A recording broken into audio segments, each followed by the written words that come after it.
Hello नमस्कार and welcome everybody. Welcome to Avalokan IAS. My name is Darshan Mishra. और अभी हम साइंस एंड टेक्नोलॉजी पीटी 365 को डॉक्यूमेंट कर रहे हैं। ठीक है। और अभी इससे पहले हमें लास्ट लेक्चर में हमने आईटी, नैनो टेक्नोलॉजी, बायोटेक्नोलॉजी ये सब देखा था। फिजिक्स रिलेटेड चीजें देखी थी। इस लेक्चर में हम स्पेस टेक्नोलॉजी को देखेंगे और ये थोड़ा ज्यादा इम्पोर्टेंट टॉपिक है स्पेस टेक्नोलॉजी, क्योंकि इससे एक दो क्वेश्चन हर साल फिक्स ही रहते हैं। कुछ ना कुछ एक आध दो क्वेश्चन का पूछता ही पूछता है। ठीक है। तो इसको आप लोग ध्यान से पढ़ेंगे, है ना। तो फिर शुरू करते हैं बिना किसी टाइम वेस्ट किए हुए। सबसे पहले हम जानेंगे इसरो और रिलेटेड कॉन्सेप्ट्स। अच्छा, इससे पहले मैं एक चीज बता देना चाहता हूँ। स्पेस टेक्नोलॉजी में भी सबसे ज्यादा जरूरी जो चीज है पढ़ना हमें, इसरो के सारे मिशंस और नासा के सारे मिशंस, इनके सारे नहीं मतलब जो इंपॉर्टेंट मिशंस है नासा के, उनको पढ़ना है। इसरो के तो सारे मिशंस के बारे में हमें जानकारी होनी चाहिए। ठीक है, क्या क्या मिशन उसके चल रहे हैं, क्या अभी जो मेजर बड़े मिशंस आने वाले हैं, ठीक है, इसके बारे में इस जानकारी थोड़ी ठीक ठाक रहनी चाहिए। इसके लिए अभी मैं ये जो पढ़ा रहा हूँ इसको तो आप पढ़ो ही, साइंस एंड टेक्नोलॉजी का। एक बार इसरो की वेबसाइट पे भी आप जाके विजिट करके एक दो घंटा लगा करके आप वहां पे देख लो। ठीक है, उससे इंपॉर्टेंट नोट्स बना लो क्योंकि उससे क्वेश्चंस आते हैं। ठीक। तो शुरू करते हैं फिर यहाँ से। सबसे पहले देखेंगे इसरो का स्ट्रक्चर। ठीक है। इसरो का हेडक्वार्टर जैसे कि सबको पता होगा बेंगलुरु में है। ठीक है। जिनको नहीं पता वो जान लो कि बेंगलुरु में है इसका हेडक्वार्टर। और इसकी जो जेनेसिस थी 1962 में हुई थी, जब INCOSPAR Indian National Committee for Space Research बनाया गया था, है ना। फिर 1969 में इसरो को स्टैब्लिश किया गया और 1972 में डिपार्टमेंट ऑफ स्पेस के अंडर इसको ले लिया गया। ठीक। फिर इसरो का मैंडेट जानना जरूरी है। इसरो का मैंडेट भारत के नेशनल नीड्स के लिए स्पेस टेक्नोलॉजी को डेवलप करना है और उसका इम्प्लीमेंट करना है। अच्छा, मैंडेट काफी इंपॉर्टेंट है। तो मैंडेट आपको जैसे जितने भी गवर्नमेंट डिपार्टमेंट्स हैं, मतलब और जितने भी गवर्नमेंट मिनिस्ट्रीज हैं, ऑलमोस्ट सभी मिनिस्ट्रीज का जो मेजर मिनिस्ट्रीज हैं, उन सबके मैंडेट्स आपको याद रहने चाहिए, क्योंकि मैंडेट्स याद रहेंगे तो आपको एलिमिनेशन में बहुत हेल्प मिल जाती है। ठीक है, तो मैंडेट भी आप याद कर लेना, जहां तक संभव हो सके याद कर लेना। ठीक है। उसके बाद में फिर ये इसरो का मैंडेट, इसरो के जो चेयरमैन है, ये डिपार्टमेंट ऑफ स्पेस के सेक्रेटरी भी होते हैं और स्पेस कमीशन के चेयरमैन भी। ठीक। अब ओवरव्यू, जरा ऑर्गेनाइजेशन की ओवरव्यू देख लेते हैं। प्राइम मिनिस्टर के अंडर डिपार्टमेंट ऑफ स्पेस काम करता है। ठीक है। और डिपार्टमेंट ऑफ स्पेस के अंदर तीन मेजर यूनिट्स हैं। एक ऑटोनॉमस बॉडी, तीन मेजर यूनिट्स है। एक इसरो हो गई, ठीक है, ये फिर इन स्पेस हो गई और सीपीएसई हो गई। ठीक है, कुछ ऑटोनॉमस बॉडीज भी होती हैं। और इसरो के अंदर की जो ऑटोनॉमस बॉडीज हैं वो आईआईएसटी है, Indian Indian Institute of Space Sciences and Technology, National Atomic Research Laboratory NARL, और North Eastern Space Application Centre, और PRL physics physics research laboratory. इन सबका नाम में सबसे ज्यादा आप ये फिजिक्स रिसर्च लेबोरेटरी का नाम आप सुनते रहते होंगे। जब अगर द हिंदू आप रेगुलर पढ़ते हैं तो फिजिक्स रिसर्च लेबोरेटरी से रिलेटेड न्यूज वहां पे आता ही आता है, साइंस वाले सेक्शन पेज पे। तो फिजिक्स रिसर्च लेबोरेटरी जो है वो ऑटोनॉमस बॉडी है डिपार्टमेंट ऑफ स्पेस के अंतर्गत। ठीक है। और उसके बाद में फिर इसरो के कमर्शियल आर्म्स के बारे में जानते हैं। इसरो के commercial arms Antrix corporation limited है। ये स्पेस प्रोडक्ट और सर्विसेज को इंटरनेशनल मार्केट में सेल करने वाली कंपनी है। और न्यू स्पेस इंडिया लिमिटेड, ये high tech space research, space related activities में इंडियन इंडस्ट्रीज को इनेबल करती है। ठीक है। इसके बाद हम नेक्स्ट टॉपिक पे आते हैं, स्पेस डॉकिंग एक्सपेरिमेंट, स्पेडेक्स। ये थोड़ा इम्पोर्टेंट है, इसको ध्यान से सुनना। तो स्पेडेक्स क्या है? इंडिया चौथा देश, ये न्यूज में क्यों है? क्योंकि इंडिया चौथा देश बन गया है जो सक्सेसफुली स्पेस डॉकिंग कंडक्ट कर चुका है, यूएस, रशिया और चाइना के बाद। ठीक है, इसलिए ये थोड़ा न्यूज में है। India becomes the fourth country to successfully conduct space docking after US, Russia and China. ठीक है। स्पेस डॉकिंग का होता क्या है? स्पेस डॉकिंग का मतलब होता है कि दो स्पेस क्राफ्ट को ऑर्बिट में कनेक्ट करना, जिससे रिफ्यूलिंग, रिपेयर और क्रू एक्सचेंज हो सके। ठीक है, ये होता है स्पेस डॉकिंग। और इंटरनेशनल स्पेस स्टेशन भी इसी टेक्नोलॉजी का यूज करता है। और आईएसएस अभी न्यूज में भी है, क्योंकि अभी आपने रिसेंटली अभी न्यूज में है सुनीता विलियम्स वापस आई हैं, तो वो आईएसएस से ही आई हैं। ठीक है, तो वो न्यूज में है, तो इससे उससे रिलेटेड बाकी चीजें जो पेरीफेरी न्यूज है वो भी थोड़ी इंपॉर्टेंट हो जाती है। तो इसलिए आपको ये सब चीजें ध्यान रखनी पड़ेंगी। ठीक है। और इसरो के स्पेडेक्स एक्सपेरिमेंट के बारे में बात करते हैं। इसरो ने पीएसएलवी C60 इसरो ने पीएसएलवी C-60 रॉकेट के जरिए चेजर और टारगेट सैटेलाइट्स लॉन्च किए हैं जो 700 किलोमीटर एल्टीट्यूड पे डॉक करेंगी। ठीक है, कॉम्प्लेक्स मैन्यूवर्स परफॉर्म होंगे जैसे कि ऑटोनॉमस डॉकिंग हुई। ठीक, उसके बाद में फिर फॉर्मेशन फ्लाइंग हुई, रिमोट ऑपरेशंस हुए। ऑटोनॉमस डॉकिंग मतलब स्पेसक्राफ्ट अपने आप जुड़ जाएंगे, और फॉर्मेशन फ्लाइंग मतलब प्रिसाइज कंट्रोल से पोजीशन मेंटेन किया जा सकता है। और रिमोट ऑपरेशंस का मतलब एक स्पेसक्राफ्ट दूसरे का एटीट्यूड कंट्रोल करेगा, है ना। उसके बाद फिर पीएसएलवी ऑर्बिटल एक्सपेरिमेंट मॉड्यूल के बारे में बात करते हैं। पीएसएलवी ऑर्बिटल एक्सपेरिमेंटल मॉड्यूल, इसका एक्रोनिम यानी शॉर्ट फॉर्म पोएम है। ठीक है, पोएम 4 भी लॉन्च किया गया है PSL with the help of PSLV C-60। ठीक, पीएसएलवी का फॉर्म होता है polar satellite launch vehicle. PSLV क्या है, जीएसएलवी क्या है, ठीक है, इसके बारे में भी आप पढ़ो। आप जब इसरो का वेबसाइट खोलोगे तो उसमें आपको सब डिटेल में दिया होगा, पीएसएलवी, जीएसएलवी, एसएलवी। ठीक है, और जियो सिंक्रोनस क्या होता है, फिर ये सब चीजें सब उसमें डिटेल में दिया हुआ है। आपको अगर ना समझ में आए तो हमें बताना, हम समझा देंगे। आप कमेंट करना, हम समझा देंगे उसके बाद में। ठीक है, अभी उसको अननेसेसरीली खींचने को मतलब नहीं, क्योंकि वो फिर लेक्चर काफी लंबा हो जाएगा। अगर आगे इस डॉक्यूमेंट में आएगा तो तब देखा जाएगा, तब फिर समझा दिया जाएगा। ठीक है, फिर अब पीओईएम पे आते हैं। पीओईएम का मतलब क्या होता है? पीओएम का पीओएम का पर्पस इसलिए है, पीओएम मतलब नहीं, मतलब इसका पर्पस ये है कि एक कॉस्ट इफेक्टिव प्लेटफॉर्म प्रोवाइड करना in for on orbit experiments के लिए। ठीक है, उसके बाद फिर इसका स्ट्रेटेजिक इंपॉर्टेंस ये है क्योंकि कि ये एंट्री बैरियर जो है स्टार्टअप के लिए वो कम कर देता है, और स्पेस टेक्नोलॉजी में इनोवेशन प्रमोट करता है। ठीक है, पोएम का मेन स्ट्रेटेजिक इंपॉर्टेंस इसीलिए है। फिर अब नेक्स्ट टॉपिक पे आते हैं हम, भारतीय अंतरिक्ष स्टेशन बीएएस। ठीक है, ये न्यूज में क्यों है? ये न्यूज में इसलिए है क्योंकि भारत का खुद का स्पेस स्टेशन है ये। ठीक है, यूनियन कैबिनेट ने अप्रूव किया है इसको कि हम फर्स्ट यूनिट ऑफ भारतीय अंतरिक्ष स्टेशन बनाएंगे बाय एक्सटेंडिंग गगनयान प्रोग्राम। ठीक है, गगनयान प्रोग्राम का स्कोप को एक्सटेंड करके फर्स्ट यूनिट भारतीय अंतरिक्ष स्टेशन का बना फर्स्ट यूनिट बनाएंगे भारतीय अंतरिक्ष स्टेशन का। जैसे इंटरनेशनल स्पेस स्टेशन है, ऐसे उसी के तर्ज पे होगा ये। ठीक है, इसके बारे में थोड़ा और देखते हैं। इसरो का जो टारगेट है 2028 तक पहला मॉड्यूल लॉन्च करने का, और 2035 तक स्टेशन ऑपरेशनल करवाने का। ठीक है, और बीएस का सिग्निफिकेंस क्या है? इसका सिग्निफिकेंस देखो, तीन सिग्निफिकेंस है मेनली। ये टेस्टिंग ग्राउंड बनेगा जहां एस्ट्रोनॉट्स की लॉन्ग ड्यूरेशन स्पेस मिशन के लिए सेफ्टी और हेल्थ को स्टडी किया जा सकता है। ठीक है, और ये अर्थ ऑब्जर्वेशन के लिए बेटर स्पेशल रिजोल्यूशन भी प्रोवाइड करेगा, और माइक्रो ग्रेविटी रिसर्च में भी हेल्प करेगा, जैसे कि ह्यूमन बॉडी स्पेस में कैसे रिएक्ट करती है। ठीक है, तो उसके बाद फिर और बाकी दूसरे स्पेस स्टेशन के बारे में देखते हैं। गगन, इसके बारे में हम थोड़ा और बात करते हैं। अभी गगनयान के बारे में बात करेंगे। ठीक है,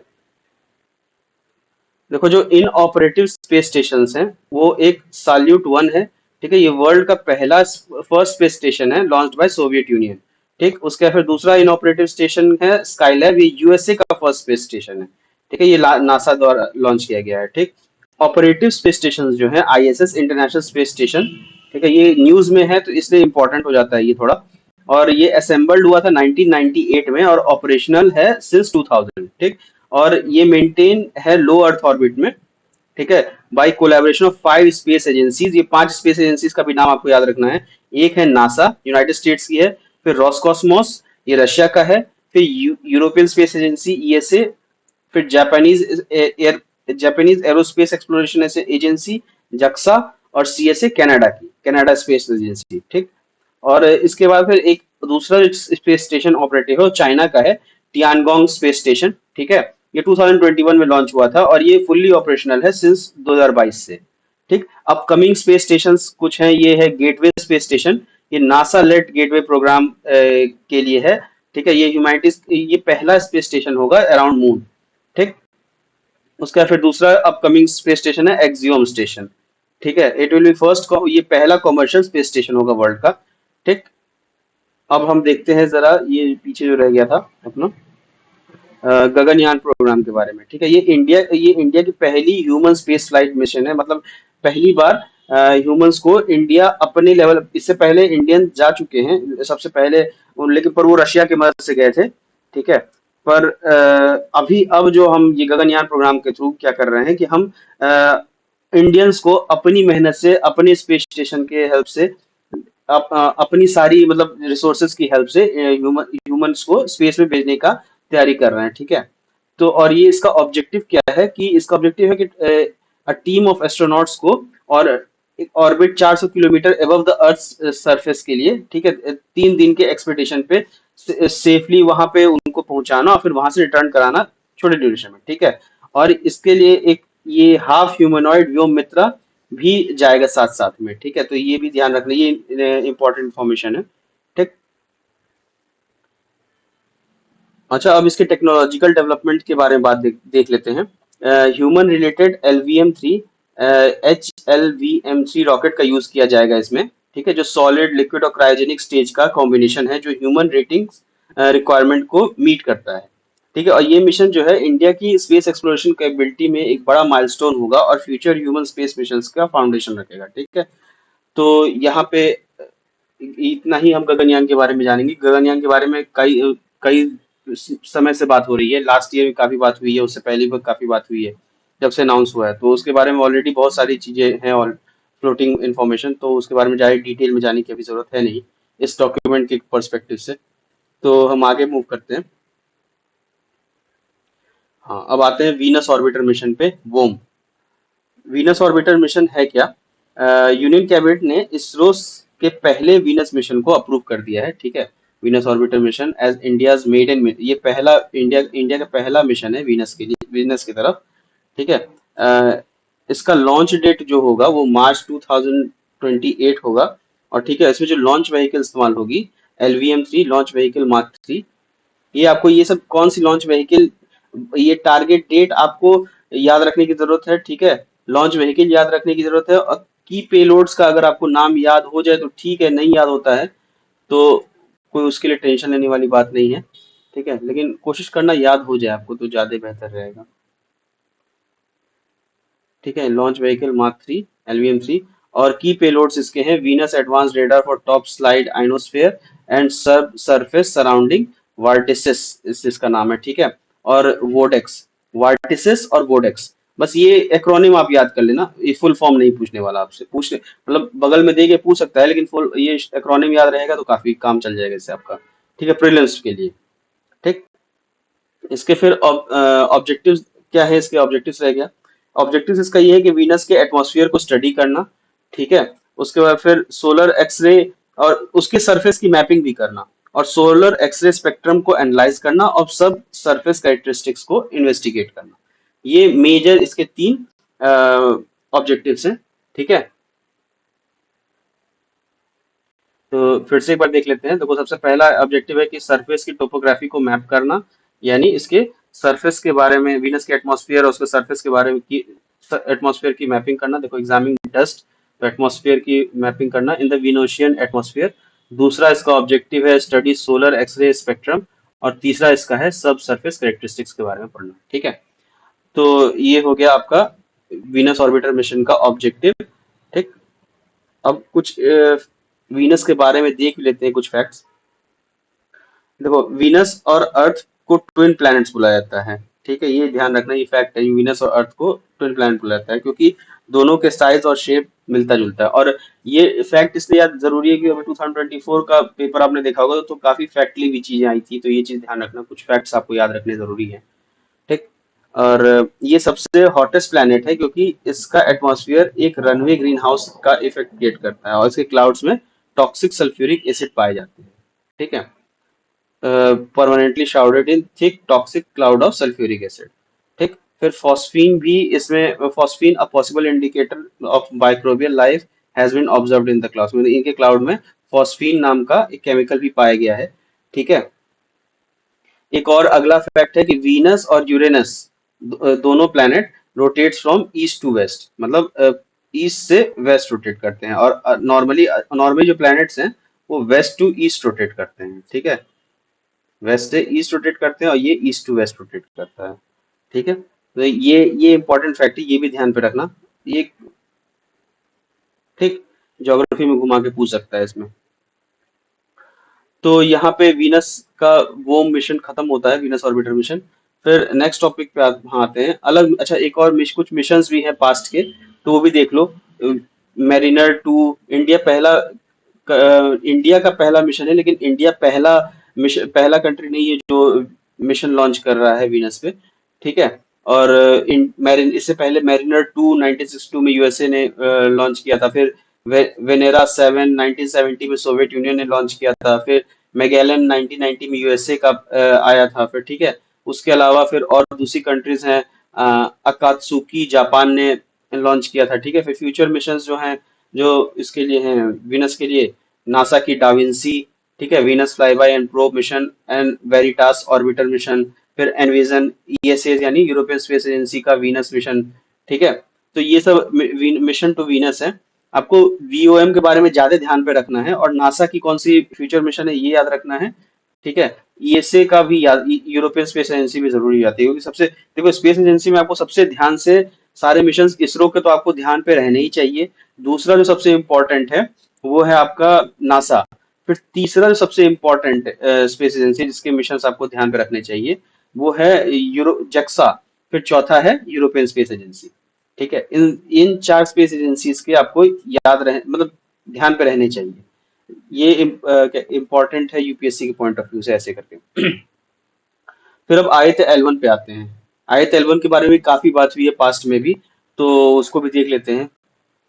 ये भारत का ये पहला सोलर मिशन है, और जनवरी 2024 में सक्सेसफुली इंसर्ट किया गया हेलो ऑर्बिट में ये आदित्य एल वन। ठीक है। इसके ऑब्जेक्टिव्स क्या हैं? सन के ऊपर के एटमॉस्फेयर, क्रोमोस्फेयर और कोरोना को स्टडी करना। ठीक है। सोलर अपर एटमॉस्फेयर, क्रोमोस्फेयर और कोरोना को की डायनेमिक्स को स्टडी करना। ठीक है। फिर कोरोनल मास इजेक्शन और सोलर फ्लेयर्स का ऑब्जर्वेशन। ठीक है। Study of chromospheric and coronal heating और coronal mass ejection and solar flares. ठीक। फिर तीसरा है इसके स्पेस वेदर्स पे इसके बारे में पढ़ाई करना। ठीक है। Observe the in situ particles, मतलब उसके अंदर solar in situ particle solar के सन के अंदर के पार्टिकल्स के बारे में, और उसका प्लाज्मा एनवायरनमेंट को ऑब्जर्व करना। ठीक है। और स्पेस वेदर पे भी स्टडी इसका। ये चार मेन ऑब्जेक्टिव्स हैं इसके। ठीक है। एक बार फिर से रिवाइज कर देता हूं मैं। सबसे पहला इसका मिशन है कि सन के अपर एटमॉस्फेयर, क्रोमोस्फेयर और कोरोना के बारे में स्टडी करना। फिर कोरोनल मास इजेक्शंस के बारे में, सोलर फ्लेयर्स के बारे में ऑब्जर्वेशन। फिर तीसरा है कि इन सीटू पार्टिकल और प्लाज्मा एनवायरनमेंट के बारे में ऑब्जर्वेशन।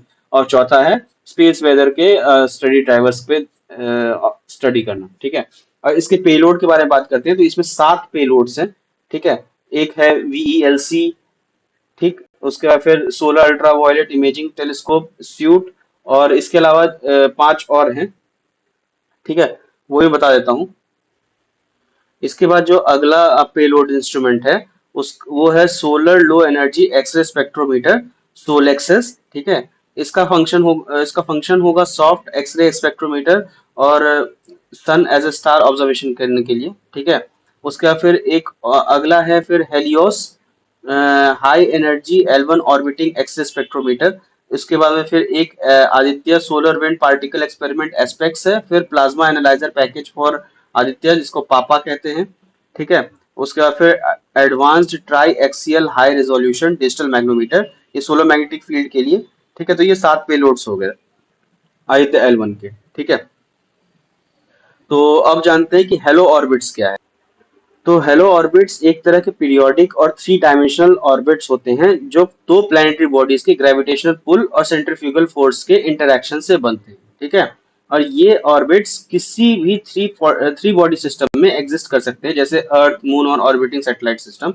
ठीक है। और इसका संबंध ज्यादातर लैग्रेंज पॉइंट से होता है, L1 L2 या L3। L1 हो गया Lagrange point 1, Lagrange point L2 हो गया लैग्रेंज पॉइंट 2, फिर L3 हो गया वही लैग्रेंज पॉइंट 3। ठीक है। और हेलो ऑर्बिट्स स्पेस मिशन के लिए बहुत इंपॉर्टेंट होते हैं, क्योंकि ये स्टेबल पोजीशन प्रोवाइड करते हैं, जो सैटेलाइट्स और स्पेस ऑब्जर्वेशन के लिए आइडियल होता है। ठीक है ना। अच्छा, अब लैग्रेंज पॉइंट्स के बारे में जानते हैं कि ये क्या होते हैं।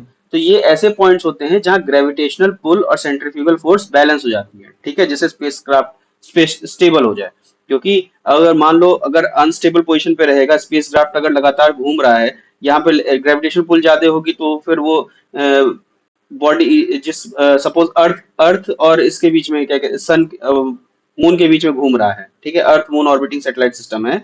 अगर क्योंकि अर्थ का ग्रेविटेशन पुल मून से तो ज्यादा है, अगर ग्रेविटेशन पुल ज्यादा हो जा रहा है तो वो सैटेलाइट फिर अर्थ की तरफ खींचने चला जाएगा, तो फिर तो हमें बराबर व्यू नहीं मिल पाएगा। वो अर्थ के पास की ज्यादा बढ़िया से व्यू देगा, हमें मून की तरफ का चाहिए होगा तो वो मिलेगा नहीं। अगर मान लो सेंट्रीफ्यूगल फोर्स ज्यादा है, मतलब सैटेलाइट जो घूम रहा है उसकी फोर्स ज्यादा है, तो फिर तो वो अर्थ से की ग्रेविटेशन पुल से ज्यादा होगा, तो वो अर्थ से बाहर की तरफ चला जाएगा, तो फिर एक स्टेबल पोजीशन मिलेगी नहीं, और धीरे धीरे वो बाहर होते होते वो ऑर्बिट सिस्टम से ही बाहर निकल जाएगा। तो इसलिए एक स्टेबल पोजीशन मिले, ठीक है, वो स्टेबल पोजीशन लैग्रेंज पॉइंट्स ही प्रोवाइड करते हैं, ठीक है। और तो वही लैग्रेंज पॉइंट वही हुआ कि ऐसे पॉइंट्स जहां ग्रेविटेशन पुल और सेंट्रीफ्यूगल फोर्स बैलेंस हो जाते हैं, ठीक है, जिससे स्पेसक्राफ्ट को स्टेबल पोजीशन मिल जाए, ठीक। और L1, L2 और L3 पॉइंट्स ज्यादा डायनेमिक होते हैं, जबकि L4 और L5 पॉइंट्स स्टेबल होते हैं, ठीक। तो और नासा का जो जेम्स वेब टेलीस्कोप है वो भी L2 पॉइंट पे है यहाँ पे, ठीक है। इसके बाद ये हो गए लैग्रेंज पॉइंट्स और ये इसका सिग्निफिकेंस, ठीक। और इसके बाद में फिर हम आते हैं नेक्स्ट प्रोब पे। इससे ज्यादा आपको जानने की जरूरत नहीं है, लैग्रेंज पॉइंट क्या होता है बेसिकली बस इतना समझो, उससे ज्यादा की जरूरत नहीं है, ठीक है। और इसका मेन काम यही होता है कि एक स्टेबल पोजीशन, एक स्टेबल पॉइंट खोजना जहां से दोनों की ग्रेविटेशन पुल और सेंट्रीपिटल फोर्स बराबर हो जाए, ठीक। जहां पे बराबर हो जाएगी वो स्टेबल इक्विलिब्रियम में आ जाएगा, ठीक है। नहीं तो नहीं तो अगर कम ज्यादा होती रहेगी तो अनस्टेबल इक्विलिब्रियम में रहेगा और उसका फिर कोई मतलब नहीं होगा, फिर वो क्लियर इमेजेस नहीं आ पाएंगे हमारे पास, ठीक है। तो अदर की मिशंस पे देखते हैं नासा की सोलर सोलर एक्टिविटी पढ़ने के लिए। एक है पार्कर सोलर प्रोब, ठीक है, ये हिस्ट्री की सबसे तेजी से चलने वाली स्पेसक्राफ्ट है, ठीक है, पार्कर सोलर प्रोब। और इसकी स्पीड 700,000 किलोमीटर पर आवर की स्पीड है इसकी, ठीक है। और ये सूरज के इतने करीब जाने वाला पहला मिशन है जिससे हम सोलर विंड्स और कोरोनल एक्टिविटी को समझ सकते हैं, ठीक। फिर दूसरा है Iris, IRIS, interface region imaging spectrograph, ये भी नासा का ही मिशन है। और ये सूरज के एटमॉस्फेयर को डिटेल में स्टडी करता है ताकि हम समझ सकें कि सोलर फ्लेयर्स और एनर्जी इरप्शंस होते कैसे हैं, ठीक। फिर तीसरा इंपॉर्टेंट मिशन आता है, इंडिया का हिस्टोरिक मिशन है ये, चंद्रयान 3, ठीक है। और ये इसलिए थोड़ा इंपॉर्टेंट होता है कि अगस्त 23 को 2024 में इंडिया ने नेशनल स्पेस डे सेलिब्रेट किया ताकि हम चंद्रयान 3 के हिस्टोरिक मून लैंडिंग को याद रख सकें, ठीक है। चंद्रयान ये डेट इसलिए दिया गया है, ठीक। फिर चंद्रयान 3 के कुछ हाइलाइट्स देख लेते हैं कुछ थोड़ा सा, कि ये दुनिया का पहला मिशन है जो मून के साउथ पोल पे सक्सेसफुली लैंड हुआ है, ठीक है। इससे पहले और कंट्रीज ने ट्राई किया है, लेकिन वो मून पे तो लैंड हुए हैं लेकिन उस मून के डार्कर पार्ट पे, मतलब साउथ पोल पे, वहां पे लैंड नहीं हो पाए हैं, ठीक है। वहां पे लैंड होने वाला अपना देश पहला है, ठीक। और लैंडिंग साइट का नाम शिव शक्ति पॉइंट रखा गया है। इससे पहले चंद्रयान 1 का भी एक लैंडिंग पॉइंट है, उसका नाम आप बताओ। चंद्रयान 2 का भी एक लैंडिंग एक पॉइंट, उसका नाम भी रखा गया, उसका भी नाम आप बताओ, ठीक है। फिर वो दोनों कमेंट में बताना आप, ठीक।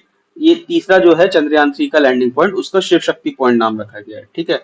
और इंडिया दुनिया का चौथा देश बन गया है जो मून पे सॉफ्ट लैंडिंग कराने में सफल रहा है, ठीक है। और प्रज्ञान रोवर सक्सेसफुली डिप्लॉय हुआ है इस सॉफ्ट लैंडिंग के बाद, और मून की सरफेस को एक्सप्लोर किया गया है, और हमें मून की सरफेस के बारे में जानकारी मिल पाई है प्रज्ञान रोवर के सक्सेसफुली सॉफ्ट लैंडिंग करने के बाद ही, ठीक है। और इसमें जो लॉन्च व्हीकल का इस्तेमाल किया गया था वो GSLV MK3, और इसके पेलोड्स के नाम आप याद रख लो, चेस्ट है, ठीक है, APXS है, और लिव्स इंस्ट्रूमेंट है जो मून की सरफेस को स्टडी करने के लिए यूज किया गया है, ठीक है। ये पेलोड्स हो गए फिर, ठीक। इसके बाद फार साइड ऑफ द मून, एक और चीज, फार साइड ऑफ द मून का ये एक ऐसा हिस्सा है जो हमेशा अर्थ से दूर रहता है, ठीक है। और इस फिनोमेना को टाइडल लॉकिंग भी कहा जाता है, ठीक। फार साइड थोड़ा रगेड भी होता है, अनइवन होता है, मतलब खुरदुरा वाला पोर्शन होता है जहाँ पे प्लेन्स बहुत कम होते हैं, इसीलिए वहां पे लैंडिंग कराने में, पहली बार जब लैंडिंग कराने की कोशिश की थी चंद्रयान 2, तो फुल्ली सक्सेसफुल नहीं हो पाए थे, 95% ही सक्सेसफुल हो पाए थे, 100% नहीं हो पाए थे, जो कि चंद्रयान 3 में तो हम हो गए थे, लेकिन चंद्रयान 2 में 5% से रह गया था, क्योंकि सरफेस ही वैसा अनइवन था कि वहां पे लैंड कराना थोड़ा मुश्किल हो गया था, ठीक है। और एक और इन्फो है इसके रिगार्डिंग कि चाइना का चैंग ई 6 मिशन पहला मिशन था जो मून के फार साइड का सैंपल्स ले करके आया था, ठीक है। लैंड हमारा हुआ था, लेकिन वो उससे पहले इन्होंने ये सैंपल्स उठा के ले आए थे, लैंड नहीं किए थे यहाँ पे। ठीक है। तो ये हो गया आपका related concept far side of the moon से। अब इसके बाद में इंडिया के ल्यूनर मिशंस के बारे में थोड़ा जानते हैं, और फर्दर मिशंस चंद्रयान 4 के बारे में। ठीक है। ये इंडिया का पहला सैंपल रिटर्न मिशन होगा चंद्रयान 4, ये फ्यूचर मिशन है। ठीक। पहला सैंपल रिटर्न मिशन होगा जिसमें हम मून के छोटे छोटे टुकड़े कलेक्ट करके उन्हें वापस अर्थ पे लाएंगे। ठीक है। फिर आता है ल्यूपेक्स मिशन, इसका एम ये है। और ल्यूपेक्स मिशन, फिर आता है ल्यूपेक्स मिशन। इसका मेन फोकस हो है कि मून के साउथ पोल पे वाटर आइस को ढूंढना और उसका एनालिसिस करना। ठीक है। ये बस इसके मिशंस आप याद रखो, इसके डिटेल मतलब इसमें क्या क्या है, इसका पर्पस क्या है, इसका एम क्या है, ये जरूरी है। इसके अलावा हम अब अगले टॉपिक पे देखते हैं, reusable launch vehicle RLV technology. ठीक है। ये न्यूज में क्यों है? इसरो ने रीयूजेबल लॉन्च व्हीकल टेक्नोलॉजी का डेमोन्स्ट्रेशन के तीसरे और फाइनल टेस्ट को सफलतापूर्वक पूरा कर लिया है, इसलिए ये न्यूज में है। ठीक। और इसके बारे में थोड़ा और देखते हैं कि इसरो ने RLV लेक्स 03 टेस्ट को सक्सेसफुली कंप्लीट किया है, जो पहले लेक्स 01 और लेक्स 02 मिशंस की तरह सफल एक्सपेरिमेंट था। ठीक है। और RLV लेक्स प्रोग्राम का मेन एम है कि एक low cost reusable launch vehicle को डेवलपमेंट करना, जो स्पेस एसेस को अफोर्डेबल बना सके। ठीक है। इसका मेन ये है। अब इस थोड़ा मिशन हाइलाइट्स देख लेते हैं इसके, RLV लेक्स 3 के। ये मिशन एक हाई स्पीड लैंडिंग कंडीशन को सिमुलेट करता है, जो एक स्पेस रिटर्निंग व्हीकल के लिए होती है।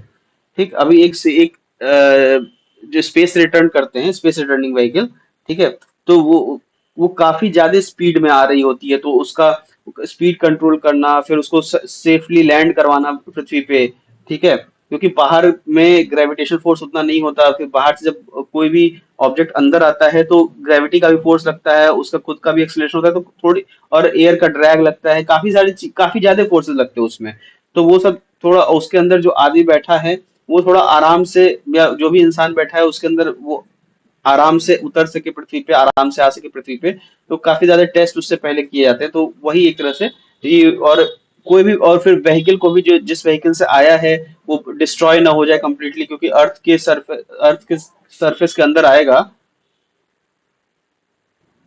तो उसको काफी ज्यादा फोर्सेस का सामना करना पड़ता है। ठीक है। जैसे बहुत ज्यादा हीट होती चीजें, जो फ्लाइट होती है, और जो क्या, जो व्हीकल होती है, ठीक है, जो, और वो काफी ज्यादा हीट हो जाती है, उसके ऊपर काफी ज्यादा फोर्सेस होते हैं, तो वो सक्सेसफुली विदाउट व्हीकल को ज्यादा डैमेज पहुंचाए वापस इसको यूज किया सके। ठीक है। तो इसलिए ये सब टेक्नोलॉजीज पे काम किया जाता है।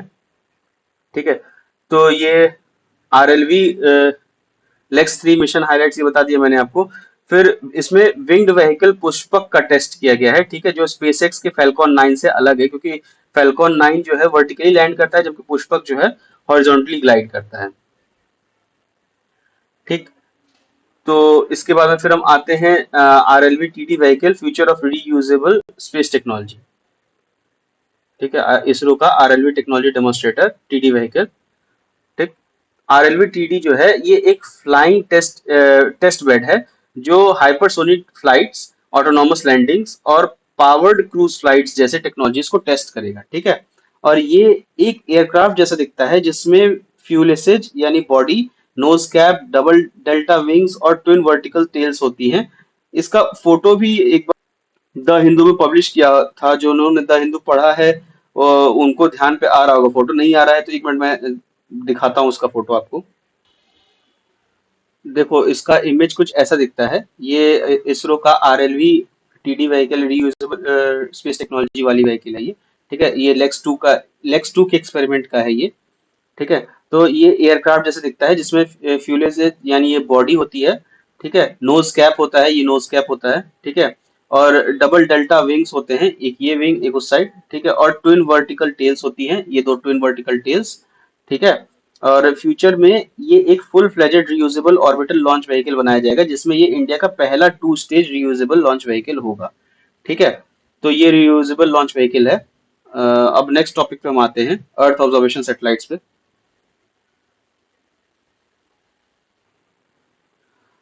अर्थ ऑब्जर्वेशन सैटेलाइट्स, ये देखो इसरो ने एसएसएलवी D3E और EOS-08 मिशन, EOS यानी अर्थ ऑब्जर्वेशन सैटेलाइट 08 मिशन के अंतर्गत में earth observation satellite EOS-08 launch किया है। ठीक है, और ये SSLV D3 small satellite launch vehicle से लॉन्च हुआ है, जो सतीश धवन स्पेस सेंटर श्रीहरिकोटा से भेजा भेजा गया हुआ है। ठीक है, और EOS-08 लो अर्थ ऑर्बिट सैटेलाइट है, जो अर्थ ऑब्जर्वेशन के लिए स्पेशली डिजाइन की गई है। और अर्थ ऑब्जर्वेशन सैटेलाइट्स काफी ज्यादा भेजी जाती हैं, बहुत ज्यादा न्यूज में रहता है, तो यूपीएससी पॉइंट ऑफ व्यू से आपको इसको लेकर ज्यादा चिंता नहीं करनी है। इससे ज्यादा सवाल नहीं आएगा, बस ये समझना है कि अर्थ ऑब्जर्वेशन सैटेलाइट होते क्या हैं, इतना जानना है आपको। ठीक है, किसने भेजा है दोनों, और अर्थ ऑब्जर्वेशन सैटेलाइट किस लॉन्च व्हीकल से सेंड की जा सकती हैं, तो वो एसएसएलवी से सेंड की जाती है नॉर्मली। ठीक है, इतना आपको ध्यान रखना है। और वो करता क्या है ये काम, बस ये दो चीज आपको इसमें ध्यान रखनी है अर्थ ऑब्जर्वेशन सैटेलाइट में। इसके अलावा बाकी इन्फॉर्मेशन आपके लिए फिजूल है, उसमें ज्यादा माथापच्ची नहीं करनी है आपको। ठीक है, अर्थ ऑब्जर्वेशन सैटेलाइट या अर्थ रिमोट सेंसिंग सैटेलाइट का काम मेनली होता है स्पेस से अर्थ के नेचुरल और ह्यूमन एक्टिविटीज को मॉनिटर करना। ठीक है, और इसका एप्लीकेशन कहाँ कहाँ है, अर्ली वार्निंग सिस्टम्स में, जैसे साइक्लोन्स, फ्लड्स, ड्रॉट्स की मॉनिटरिंग में। और दूसरा इसका एनवायरमेंटल इम्पैक्ट मॉनिटरिंग, जैसे डिफॉरेस्टेशन और पोल्यूशन वगैरह, इन सब की मॉनिटरिंग के लिए अर्थ ऑब्जर्वेटरी सैटेलाइट्स होती हैं। ठीक है, इसके बाद हम थोड़ा जानते हैं SSLV small satellite launch vehicle के बारे में।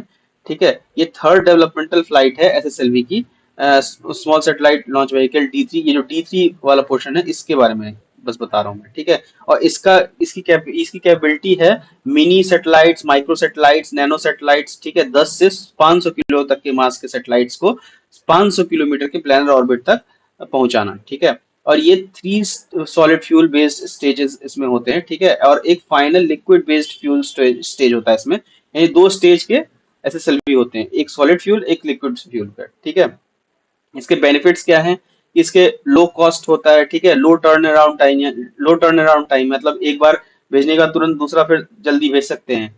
ठीक है, फिर मिनिमल लॉन्च इंफ्रास्ट्रक्चर रिक्वायरमेंट्स होती है इसमें, कुछ ज्यादा खर्च, जैसे जीएसएलवी पीएसएलवी हुआ, उसमें उसमें लॉन्चिंग के लिए अच्छा खासा इंफ्रास्ट्रक्चर का रिक्वायरमेंट होता है। ठीक है, लेकिन एसएसएलवी में ये नहीं होता है, इंफ्रास्ट्रक्चर रिक्वायरमेंट्स कम होती हैं। ठीक, अच्छा सॉरी, यहाँ पे मैंने 2 स्टेज बोल दिया था, ये 3 स्टेज सॉलिड फ्यूल बेस्ड है। ठीक है, जिसमें 2 सॉलिड स्टेज में रहेंगे और एक लिक्विड स्टेज में रहेगा, टोटल 3 स्टेज में आते हैं। ठीक है, सॉरी इस गलती के लिए। अब इसके बाद फिर नेक्स्ट टॉपिक पे हम आते हैं, एयर ब्रीदिंग प्रोपल्शन सिस्टम। ठीक है, और ये न्यूज में क्यों है, क्योंकि इसरो ने हाइपरसोनिक प्रोपल्शन सिस्टम को पे काम कर रही है, और जिसमें रॉकेट अपने फ्यूल को जलाने के लिए एटमॉस्फेयर का ऑक्सीजन यूज करेगा। इस टेक्नोलॉजी पे इसरो काम कर रही है, इसलिए ये न्यूज में है। एयर ब्रीदिंग प्रोपल्शन सिस्टम का मतलब समझ में आ गया ना आपको, कि अपना फ्यूल जलाने के लिए एटमॉस्फेयर से ही ऑक्सीजन यूज करना, अलग से उसके लिए ऑक्सीजन ऑक्सीडाइजर नहीं कैरी करना पड़ेगा और रॉकेट को। ठीक है, यानी इससे ज्यादा फ्यूल एफिशिएंसी होगी और लो कॉस्ट स्पेस ट्रेवल होगा, क्योंकि और लोड भी कम पड़ेगा रॉकेट पे। ठीक है, और रैमजेट, स्क्रैमजेट और डुअल मोड रैमजेट जैसे इंजन फ्यूचर में काफी यूजफुल होंगे इसके लिए। ठीक, 3 तरह के होते हैं, एक रैमजेट होता है, एक स्क्रैमजेट होता है, फिर डुअल मोड रैमजेट DMRJ। अच्छा, और इसके ये 3 टाइप्स का मतलब क्या हुआ, रैमजेट का मतलब हुआ कि ये इसकी सुपरसोनिक स्पीड होती है। स्पीड की देखो, स्पीड की यूनिट होती है, स्पीड सॉरी साउंड की स्पीड की मेजर करने की यूनिट होती है मैक। ठीक है, तो जैसे 1 मैक हुआ, वो काफी तेज, मतलब साउंड की स्पीड जो होती है वो 1 मैक, अगर जो नॉर्मल फ्लाइट्स होती हैं, जो नॉर्मल रॉकेट्स होती हैं, ठीक है, उसकी स्पीड वन मैक होती है। ठीक है, और जो उसके ऊपर आती है हाइपरसोनिक स्पीड, वो उससे ज्यादा मतलब उसकी दूसरे लेवल की मैक मैक की स्पीड होती है। ठीक है, और सुपरसोनिक रॉकेट जो होते हैं, वो मैक 3 के स्पीड के अराउंड होते हैं। ठीक, तो ये सुपरसोनिक स्पीड में बेस्ट मोड में बेस्ट वर्क करता है ये रैमजेट इंजन। ठीक है, स्क्रैमजेट क्या है, ये हाइपरसोनिक स्पीड में इफिशिएंटली काम करता है। ठीक है, और डुअल मोड रैमजेट क्या है, सब सोनिक और सुपरसोनिक दोनों मोड में ये काम करते हैं। ठीक है, ये रैमजेट, स्क्रैमजेट और डुअल मोड रैमजेट इंजन जो होते हैं, ये आपके जानने के लिए इतना जरूरी, बस इतना ही जानो कि इस ये इफिशिएंटली किस स्पीड पे काम करता है, ठीक है। सुपरसोनिक स्पीड पे काम करता है, और ये नंबर भी आपको याद रखने की जरूरत नहीं है कि 3 मैक सुपरसोनिक स्पीड कितने लेवल पे होती है, हाइपरसोनिक स्पीड कितने लेवल पे होती है। अगर आप एरोस्पेस इंजीनियर हो तो आपको याद रखने की जरूरत है, क्योंकि आपसे हो सकता है पूछा जा सके आगे। लेकिन अब प्रीलिम्स पॉइंट ऑफ व्यू से इतना याद रखने की जरूरत नहीं है। स्क्रैमजेट, रैमजेट और डुअल मोड रैमजेट तक ही याद रखो, ठीक है। इससे ज्यादा डिटेल में घुसोगे तो फिर बहुत दिक्कत हो जाएगी। बहुत सारी चीजें फिर डिटेल में घुसने पड़ेगा, और फिर टाइम नहीं है उतना अपने पास, ठीक है। फिर आर्यभट्ट पे आते हैं। आर्यभट्ट सैटेलाइट जो है ये इसरो ने सैटेलाइट टेक्नोलॉजी डे पे सेलिब्रेट किया है, आर्यभट्ट सैटेलाइट के 50 साल कंप्लीट होने पर, ठीक है। 50 साल कंप्लीट होने पे इसरो ने सैटेलाइट टेक्नोलॉजी डे सेलिब्रेट किया है, ठीक। फिर अबाउट आर्यभट्ट, आर्यभट्ट के बारे में थोड़ा जान लेते हैं कि ये इंडिया का पहला सैटेलाइट था जिसका नाम 5th सेंचुरी के महान भारतीय एस्ट्रोनॉमर आर्यभट्ट के नाम पर रखा गया, ठीक है। और इसरो ने इसे डेवलप किया था, और सोवियत यूनियन के कपुस्टिन यार, हाँ कपुस्टिन यार के लॉन्च पैड से इसको लॉन्च किया गया था, ठीक है। रशिया का था ये, ठीक है। और मिशन का मेन एम था कि एक्सरे एस्ट्रोनॉमी में एक्सपेरिमेंट्स करना, और एरोनॉमी और सोलर फिजिक्स के फील्ड में रिसर्च करना, ठीक है। इसका मेन दो ही एम थे उस समय। और उस समय नया नया अपना इसरो बना भी था, तो उतना ये लॉन्च करना भी बहुत बड़ी बात थी, क्योंकि उस समय इंडिया के पास रिसोर्सेज भी बहुत कम थे, ठीक है। फिर नेक्स्ट टॉपिक पे आते हैं हम, एस्ट्रोसैट पे। अच्छा, ये न्यूज में क्यों है एस्ट्रोसैट? इसलिए न्यूज में है क्योंकि एस्ट्रोसैट की ऑब्जर्वेशन से एक black hole X ray binary system BHXRB में हाई एनर्जी एक्सरे फोटॉन्स की इररेगुलर एमिशंस डिटेक्ट की गई हैं, ठीक है। इसलिए ये न्यूज में है। अब एस्ट्रोसैट के बारे में जानते हैं, एस्ट्रोसैट में है क्या, ठीक है। ये इसरो के द्वारा लॉन्च किया गया था 2015 में, ठीक है। PSLV-C30 रॉकेट से लॉन्च किया गया था, और ये लो अर्थ ऑर्बिटर में काम करता है, ठीक है। और ये भारत का पहला मल्टी वेवलेंथ ऑब्जर्वेटरी मिशन है जो अलग अलग लाइट बैंड्स में सेलेस्टियल बॉडीज को स्टडी करता है।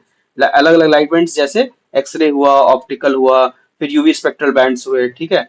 और इसके ऑब्जेक्टिव्स क्या क्या हैं? बाइनरी स्टार सिस्टम के हाई एनर्जी के प्रोसेस को समझना, फिर ठीक है नए ट्रांजिएंट एक्सरे सोर्सेज को डिटेक्ट करना, और स्टार बर्थ रीजन्स का स्टडी करना, ठीक है। और इसके पास 5 एडवांस्ड पेलोड्स हैं जो अलग अलग वेवलेंथ में ऑब्जर्वेशन कर सकती हैं, ठीक है।